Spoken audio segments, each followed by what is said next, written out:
Lesson 11. Get out there and fail. Failure is only the opportunity to more intelligently begin again.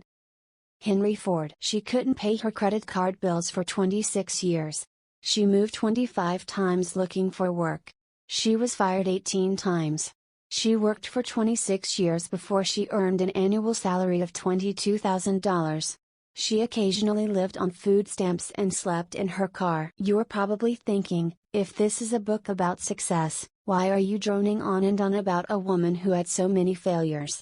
I'll tell you why. The failure described above is well-known TV talk show host Sally Jessy Raphael. You see, despite all of her setbacks, she refused to give up her childhood dream of a career in broadcasting. She was willing to keep failing. And keep failing. Until she succeeded. Sally Jessy Raphael has earned millions of dollars and has enjoyed a long and successful TV career. All because she kept a great attitude despite years of failures. In the beginning, how is it that someone like Sally Jessy Raphael can endure 26 years of failure and keep going? If you look back to your own childhood, I think you'll see that you, too, demonstrated tremendous resilience in the face of repeated failures. Remember when you learned how to ride a bicycle? You probably began with training wheels. Eventually, when these crutches were removed, keeping your balance became more difficult. You struggled to stay upright, maybe even falling a few times and scraping yourself. You were learning an important early lesson about failure. As you practiced, it's likely that one of your parents walked beside you shouting instructions, encouraging you and catching you as you lost balance. You were scared, but excited. You looked forward to the time when you would succeed, when you would at last ride free on your own. So you kept at it every day, and eventually mastered the skill of riding a bike. What contributed to your ultimate success in learning how to ride your bike? Well, persistence and sheer repetition, certainly. You were going to stick with it no matter how long it took. It also helped that you were enthusiastic about what you set out to achieve, that you could hardly wait to reach your goal. And finally, let's not underestimate the impact of positive encouragement. You always knew your parents were in your corner, supporting you, rooting for your success. As a 6-year-old learning to ride your bike, you were optimistic, thrilled, and eager to meet the challenge. You couldn't wait to try again. You knew you'd master it eventually. But that was a long time ago. Yesterday and today. Now let's examine how most adults approach the development of new skills.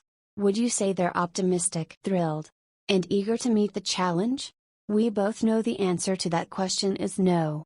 Let's assume we asked a group of adults to learn a new software program or to switch to another position in the company. How would most respond? They'd try to avoid it. They'd complain. They'd make excuses why they shouldn't have to do it. They'd doubt their abilities. They'd be afraid. What happened to that 6-year-old brimming with vitality and a sense of adventure? How did that child turn into an adult moaning and groaning about learning something new? As adults, most of us become a lot more concerned about the opinions of others, often hesitating because people may laugh at us or criticize us. Success is going from failure to failure without loss of enthusiasm. Winston Churchill. At the age of 6, we knew we had to fall off the bike and get back on to learn a new skill. Falling off the bike wasn't a bad thing. But as we got older, we started to perceive falling off as a bad thing, rather than an essential part of the process of achieving our goal. As I pointed out in Lesson 10, it can be uncomfortable to try something new, perhaps even scary. But if you take your eyes off the goal and instead focus your attention on how others may be viewing you, you're doing yourself a grave disservice. To develop a new skill or reach a meaningful target, you must be committed to doing what it takes to get there, even if it means putting up with negative feedback or falling on your face now and then. Successful people have learned to fail their way to success. While they may not particularly enjoy their failures, they recognize them as a necessary part of the road to victory. After all, becoming proficient at any skill requires time, effort and discipline, and the willingness to persevere through whatever difficulties may arise. These failures make millions of dollars. Take the example of a professional baseball player. As it is today, the player who gets just 3 hits in 10 attempts is at the top of his profession, making several $1 million a year. That's a 70% failure rate.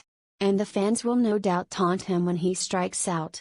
And speaking of baseball, what a thrill it was to watch Mark McGwire of the St. Louis Cardinals as he hit 70 home runs during the 1998 season. He's such an exciting player. But did you know that Mark McGwire struck out 155 times in 1998?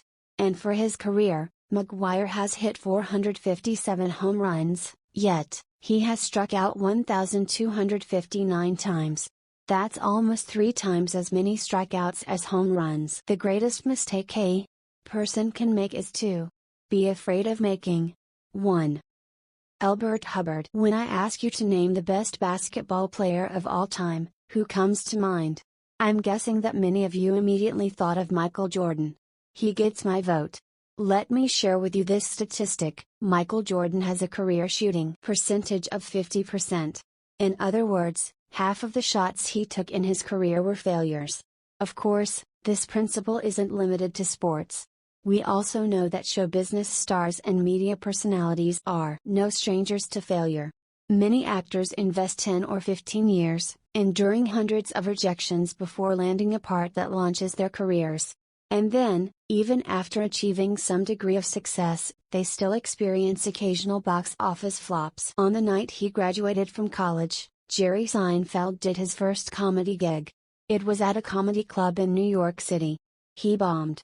When asked to describe that evening, Seinfeld said, "It was pretty horrible. It was a terrible sinking feeling." But he didn't quit. He kept performing his stand-up routine at night. He had 5 very tough years. And then he was invited to appear on The Tonight Show with Johnny Carson in 1981. He was a big hit. And on his way to an incredibly successful career. In a nutshell, all these individuals realize that success, to a large extent, is a matter of persistence. That is, if you keep trying, keep developing yourself and keep making adjustments along the way, you're going to succeed. You simply need to get enough at-bats. Go on enough auditions. Visit enough potential clients. Undaunted by failure. I want to tell you about 2 guys who wrote a book containing a collection of inspirational stories. They figured it would take about 3 months to make a deal with a publisher. The first publisher they approached said no. The second publisher said no. The third publisher said no.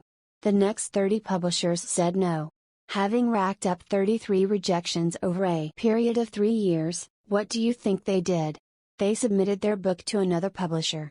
The 34th publisher said yes.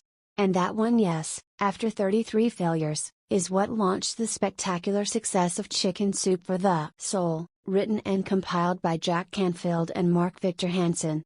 If you've been in a bookstore in the last 5 years, I'll bet you've seen that book. There's a good chance that you've read one of the books in the Chicken Soup series.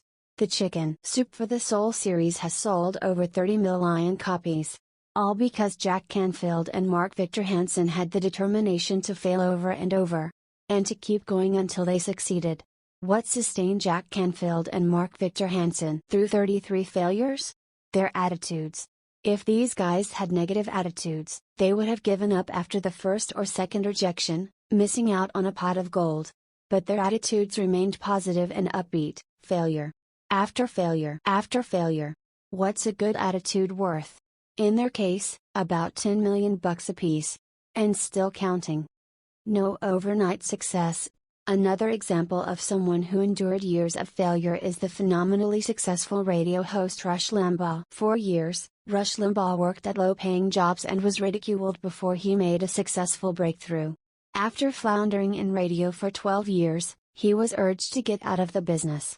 In 1979, he left the radio industry and spent 5 miserable years in a sales job for which he wasn't suited. In 1983, he returned to radio and the rest, as we know, is history. Success seems to be largely a matter of hanging on after others have let go.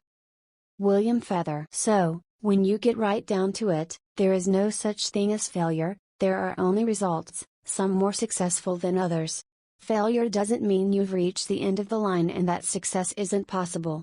The only time success is impossible is when you quit. Quitting is final. But continued attempts, with commitment and diligence, can be turned into success. Never give up. In the early 1990s, the owner of a Midwestern company called our office to inquire about my speaking programs, as well as our products and publications. I spoke with him on the phone and promptly sent out some information. When we called to follow up, he'd say that he was thinking about it and hadn't made a decision yet. At the beginning, we called every week. No sale. Then, we called once a month. No sale. For a period of a few years, we kept calling this gentleman. We kept sending him quarterly newsletters and flyers. And all we had to show for it was one failure after another. But in the spring of 1998, a representative of his company called our office, and I was hired to present a motivational program at one of their sales meetings. When I met the owner in person, he told me, "I was impressed with your persistence. Someone from your office kept calling me for years. And didn't give up. Sure, we put up with years of failure. But it was all worth it when we made that sale." Key questions. If you aren't getting the results you want or have been discouraged by failures, ask yourself these questions. 1. Do I have an unrealistic timetable? Maybe you expect to skip steps and succeed on a grand scale immediately.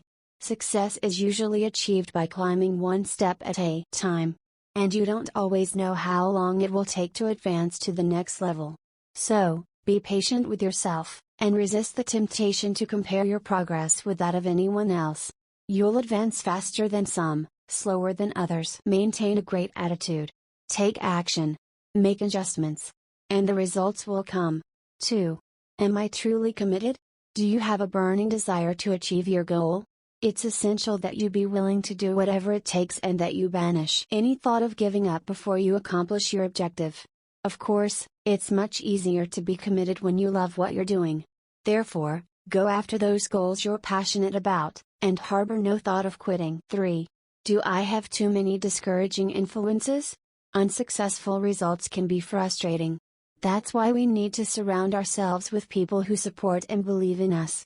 If you hang around with negative people who are highly critical or who are doing very little in their own lives, your energy and enthusiasm will be drained. Therefore, develop a network of individuals to encourage and coach you towards success. 4. Am I preparing to succeed?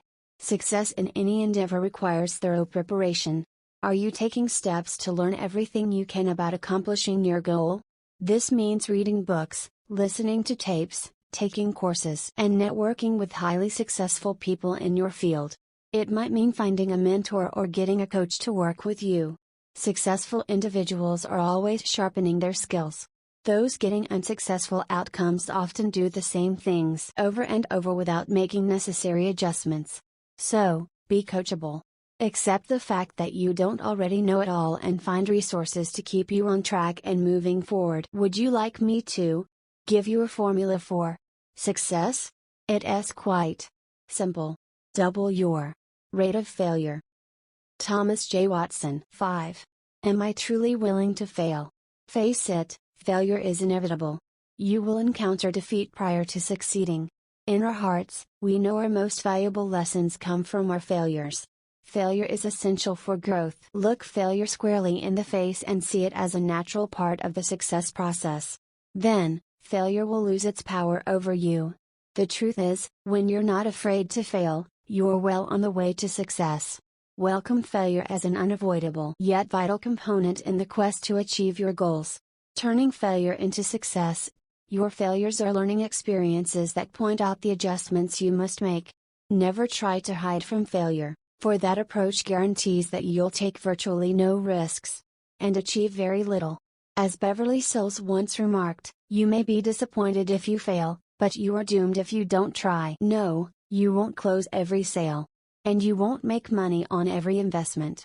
Life is a series of wins and losses, even for the most successful. The winners in life know that you crawl before you walk and you walk before you run. And with each new goal comes a new set of failures. It's up to you whether you treat these disappointments as temporary setbacks and challenges to overcome, or as insurmountable obstacles. If you make it your business to learn from every defeat and stay focused on the end result you wish to attain, failure will eventually lead you to success.